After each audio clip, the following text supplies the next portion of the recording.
یا شرف غني بابا زمونږ د کپتان راشد خان د زړه نه خفه دی، ډېر زیات خفه دی، پرون خوشحاله او نن خفه دی. موږ ساوت افریقا ته میچو بیلو، ته وایې چې مه خفه کړې، که دا خفه کېږي بیا زه هم خفه کېږم. راشد خانه ته خفه یې که خوشحاله؟ څوک؟ زه خو خوشحاله یم، خیر دی، مشکل نشته دی چې پورې افغانستان ټیم موږ راورسولو. خو خیر که نه ارمان مې دا دی چې فینل ته لا نه ړمه، خو خیر دا پکې راځي. ولکه ګلبدینه ته راته وایې ماته ښکاري ته خفه خفه ښکاري، خو ته چې د خفګان خندا کې خوله دې ټینګه نیولې ده راته وایې ګلبدین جانه چې ته خفه یې که خوشحاله؟ یاره راشد خانه که رښتیا راباندې وې که نه زه خو ډېر زیات خفه یم. اوس هم راته ارمان راځي چې خفات مې کش کې نه سټاپ کولو چې مېز یو شړق مې ترې اوچت کړی ول او چغه کړې مې وه مې د سلوریزه کړې وه نو ډېر خوند به یې کړی وه. زه خو ډېر زیات خفه یم. یاره چې خفه نه شي راشد خانه او ګلبدین جانه ماشاءالله ډېرو غټ سنداګانو نه هم ښایسته لوبه وکړله، نو تاسو باندې دې شاباسي هواره مور د کینې او ستا خصوصي خو انتظامن دې راوړي لکه دماغ دې راوړي. خبره داسې ده که نه چې ماشاءالله ډېر یو تکړه او بااستعداده ځوانان یې، او زما دعا تاسو سره چې دغه وطن دپاره خدمت وکړئ او را روان نور میچونه چې نور کپونه روانې په هغې کې ورته ښایسته لوبې وکړئ او د وطن سره د زړه نه مینه کوئ او د زړه نه ورته محنت کوئ. تر اوسه پورې ماشاءالله ډېر ښایسته لوبې کړي دي، ټوله پنځلس شل کاله کېږي نه، نو ماشاءالله چې داسې ښایسته او دېس دمدان راورسولو، نو خلک سل کاله کېږي چې کرکټ کوي ریسنټ یې جوړ کړي، یو دانه د مخامخ هم ناست دی، یعنې دا غټ شاعر دی. هلکه عمران خانه رښتیا وایم که نه؟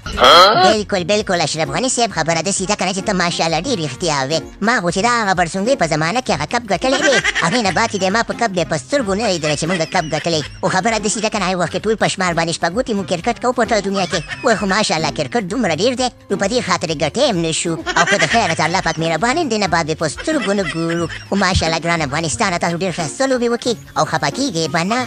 مننه عمران خانه ستا د سپورټ نه مننه چې ډېرې ښایسته خبرې دې وکړلې، او موږ خو ستا ډېر غټ مینهوال یو. تا چې په کوم وخت کرکټ کوو نو هغې وخت کې موږ په ټي وي باندې کتلې نو ډېر ښه بالنګ او بیټنګ دې کولو، نو تا ته موږ کتلي دا د کرکټ موږ شروع کړی او ته وي یو هغه ډنډوکر او بل پکې پمبوکر، نو موږ ویل د هغې نه به زده کړو موږ کرکټ شروع کړی دی. عمران خانه دا ستاسو دغه عوام چې دی که نه، و چې کله موږ میچونه ګټو په سوله کې ننوځي او چې کله د سوډ نه راوځي بیا موږ پسې خبرې کوي.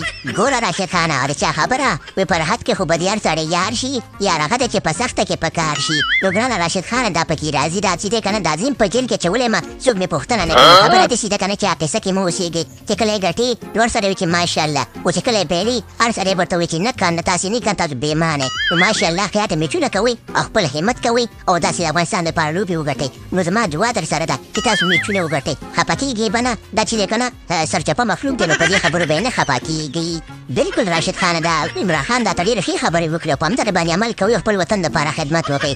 زه سره زموږ دعا در سره دی انشاءالله تعالی د الله په فضل سره داسې میچونه نور را روان دي، هغه موږ دپاره وګټي د افغانستان غریب ولس ته خوشحالیانې راوړي. ستاسو خوشحالي هم د افغانستان د عوام خوشحالي ده، ستاسو خفګان هم د افغانستان د عوام خفګان دی، نو خوشحاله اوسئ. مننه بابا اشرف غني خبره داسې ده که نه چې انشاءالله موږ به خپل همت کوو، خپل محنت به کوو او افغانستان دپاره به ښایسته لوبې کوو. او باقي خبره داسې ده که نه چې اشرف غني بابا خبر اوسه هغه میکچور مې درته کور ته ولېږو او لیډرن مې درته کور ته ولېږو او تر زامن خو په خپله کور ته تللي دي، خفه شوي دي د ورلډ کپ نه. او نور خبره داسې ده که نه چې پروګرام تو ورګایم